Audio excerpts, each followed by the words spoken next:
Advocate Akhilendra आप सबका हार्दिक स्वागत अभिनंदन करता हूं। आज हम लोग एआई के बारे में बात करेंगे कि वकीलों के लिए, जजों के लिए एआई कितना रीजनेबल है, कितना एआई का यूज करना चाहिए और एआई से क्या क्या खतरा आ रहा है। कई लोग जॉब जाने की चर्चा भी कर रहे हैं। ये चीजें बिल्कुल विस्तार से चर्चा करेंगे और ऑनरेबल सुप्रीम कोर्ट में हालिया इंसिडेंट को भी डिस्कस करेंगे, जो ऑनरेबल सुप्रीम कोर्ट के प्रीमिसेस में डिस्कस हुआ और आया और ऑनरेबल सुप्रीम कोर्ट ने उसमें क्या जजमेंट पास किया। इन चीजों को भी चर्चा खुले तौर पे आप लोगों के साथ करेंगे। साथियों, एआई आर्टिफिशियल इंटेलिजेंस जो है, एक प्रॉम्प्ट जनरेट करके आप देते हैं और उस प्रॉम्प्ट के अनुसार कुछ चीजें आपको रिसर्च कर बड़े ही कम समय में प्रस्तुत कर देता है। ड्राफ्टिंग में लोग यूज कर रहे हैं एआई का और कोर्ट में पिटीशंस तैयार कर रहे हैं, अपने रिसर्च में शामिल कर रहे हैं एडवोकेट। बिल्कुल इस चीज को अप्रिशिएट करता हूं कि आप इन चीजों का प्रयोग करें और प्रयोग करके अपने समय को बचाएं और उस कम समय में ज्यादा अपने काम को निपटारा करें। लेकिन एआई पूर्णतः सही है यह संदेह का विषय बन चुका है। अभी अभी पूजा रमेश वर्सेस जम्मू कश्मीर बैंक के मामले में साइटेशन आप कहेंगे तो मैं बता दूंगा। 2026 INSP 668 और बेंच थी जस्टिस PS नरसिम्हा और आलोक सरफी। ऑनरेबल जजेस ने एक मैटर ऑनरेबल कोर्ट्स के सामने पहुंचा जिसमें डिस्प्यूट था the section originated as the IBS Section 7 corporate insolvency resolutions dispute. The National Company Law Tribunal NCLT admitted the application, which is subsequently affirmed by the National Law Company Law Appellate Tribunal। कहने का और इसमें सबसे दोषपूर्ण क्या चीज हुआ था? During proceeding the NCLT relied heavily upon the citation and precedent present by the counsel. It was later disclosed these authorities are completely fake and hallucinated by the artificial intelligence tool used during legal research. Understanding समझने की बात यह है कि एक matter था NCLT के सामने मैटर गया। उसमें काउंसिल्स जो है अपने रिसर्च को एआई के माध्यम से रिसर्च किया और एआई ने एक हेलुसिनेटेड साइटेशंस को और जुडिशियल प्रेसिडेंट को फॉर्मुलेट करके काउंसिल के सामने प्रेजेंट कर दिया और काउंसिल ने उस रिसर्च को अपने आर्गुमेंट्स में और अपने सबमिशंस में सबमिट किया, जिस पे कोर्ट जो है पूर्णतः विश्वास करके एक जजमेंट पास कर देता है, एक मैटर को डिसाइड कर देता है बिना इन्वेस्टिगेशंस के, ऑब्जर्वेशंस के और उस चीज को डिटेल एनालिसिस को। एआई हेलुसिनेशंस क्या है? मैंने अपने रिसर्च में निकाला है। Generated AI modules operate the probabilistic text generation rather than factual database research and result. AI frequently fabricates non-existent legal authorities generated the facts, case name, false citation number, and factual judicial quotes that look entirely authenticity. कहने का मतलब ये है कि AI के माध्यम से हम लिमिटेड स्कोप्स तक ही रिसर्च कर सकते हैं। एआई हमें हेलुसिनेट भी कर रहा है, भ्रामक चीजें भी दे रहा है और ऐसा इल्यूजन क्रिएट कर दे रहा है, ऐसा हेलुसिनेशंस आपके दिमाग में भर दे रहा है जिससे आप सही दिशा में अपने रिसर्च को नहीं ले जा पा रहे हैं और गलत और फेक प्रेसिडेंट्स कोर्ट्स के सामने रख रहे हैं और कोर्ट भी उस पर रिलाई करके जजमेंट दे रही है। इस तरीके के कृत्य से जुडिशियल प्रोसीडिंग्स की ट्रस्ट, उसकी प्रोडक्टिविटी और बिलीव्स कहीं ना कहीं डिफीम हो रहा है, डिक्रीज हो रहा है। सुप्रीम कोर्ट ने पाया, the supreme court found that the inclusions of the fake citations completely corrupted and integrated of the judicial adjunctions process.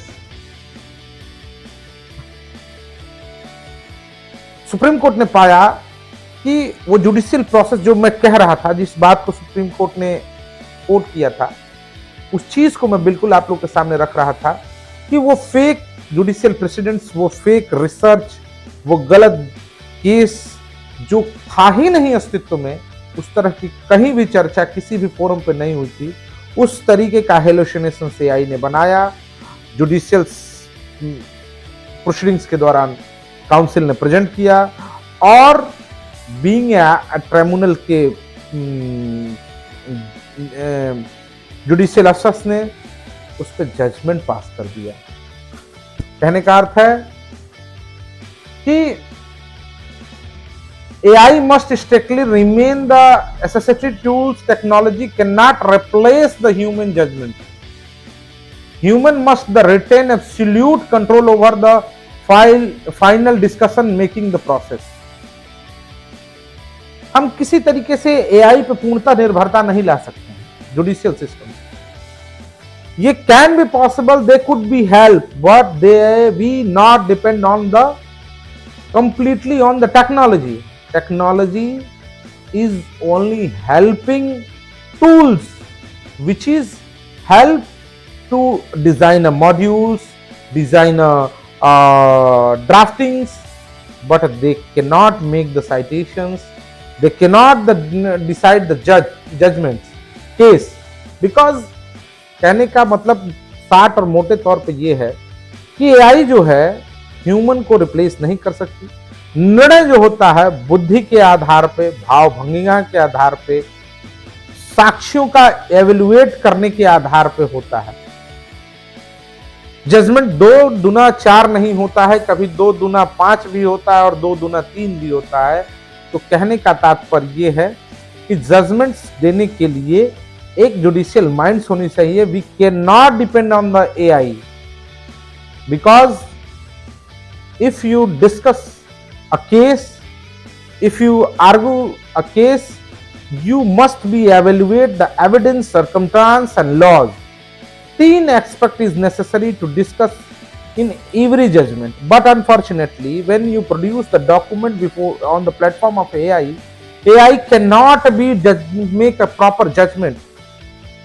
It would be possibilities that they are make the false and fabricated judgments, discussions and arguments in judgments. So it is a very dangerous situations for the counsels and judges when they try to use the in actual work. We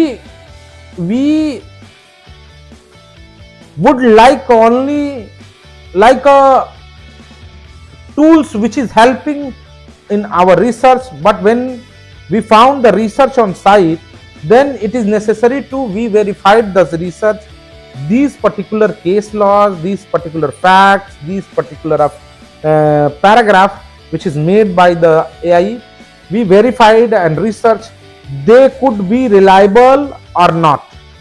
This is the very important thing, but unfortunately in this case nobody verify, even though judge, even though councils, they are not thinks about it is mandatory to verify the judgments and contentions and citations, so that the reasons fake judgments also create, unfortunately created by the judge, which is not correlate with the laws and any type of discussions.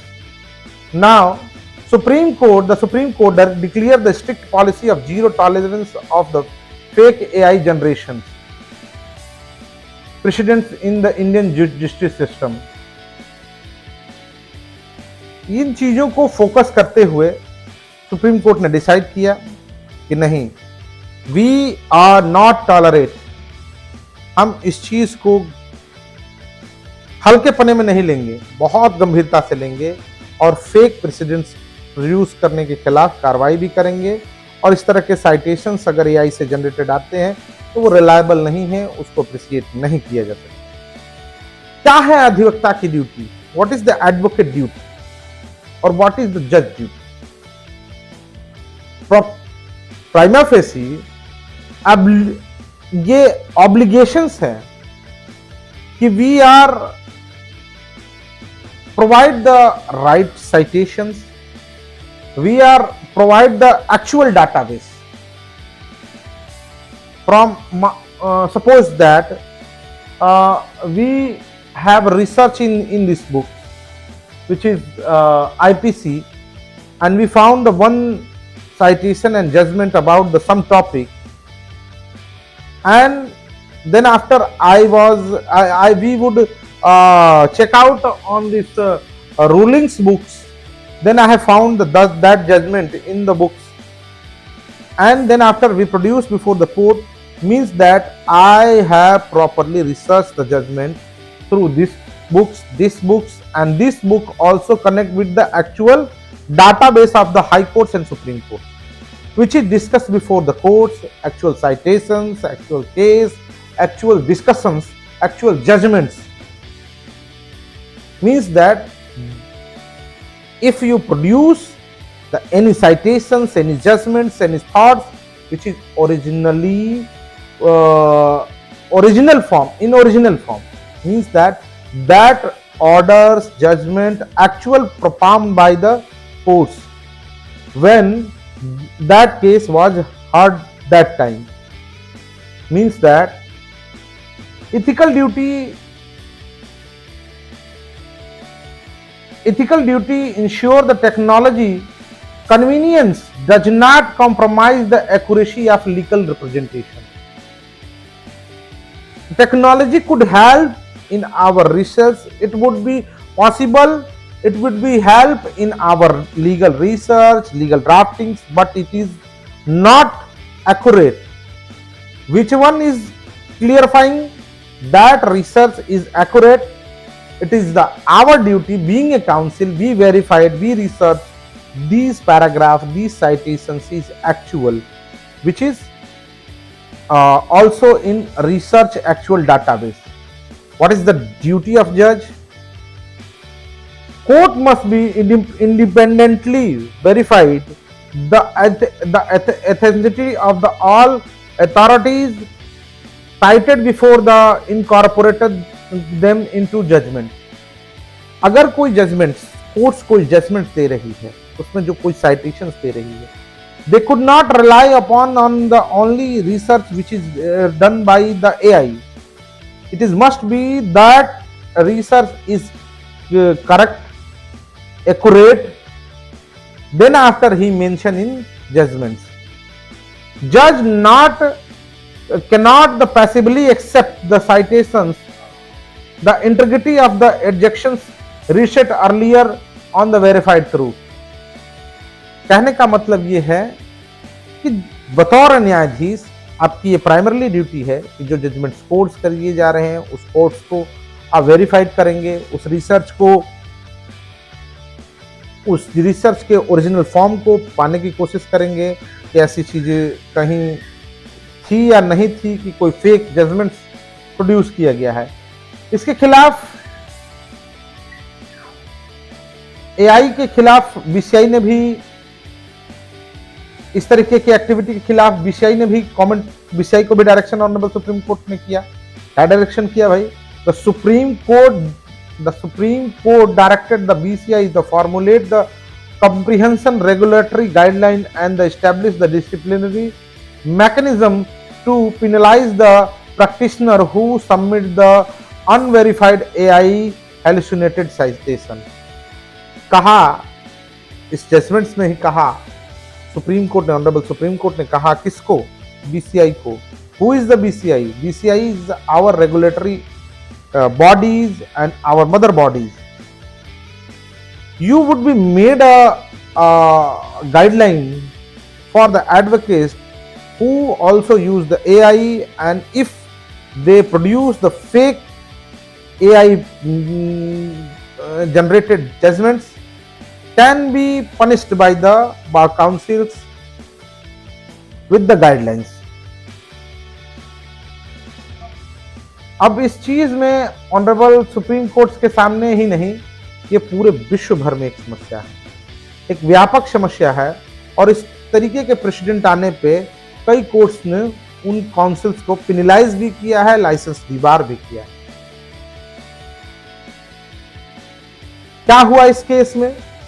Honourable supreme court ने उसे remand back किया, पुनः सुनने के लिए भेजा, और इस तरह के कमेंट करते हुए your must be duty to verify the every citations and law when your judgments depend on these citations. It could be not a legal omissions, it is your responsibility when you discharge, when you pass a judgments, and when you practice before the court. Both sides, it is necessary, even though you are judge, you are an advocate, it is must be duty to perform this type of conduct. Thank you. Jai Hind, Jai Bharat.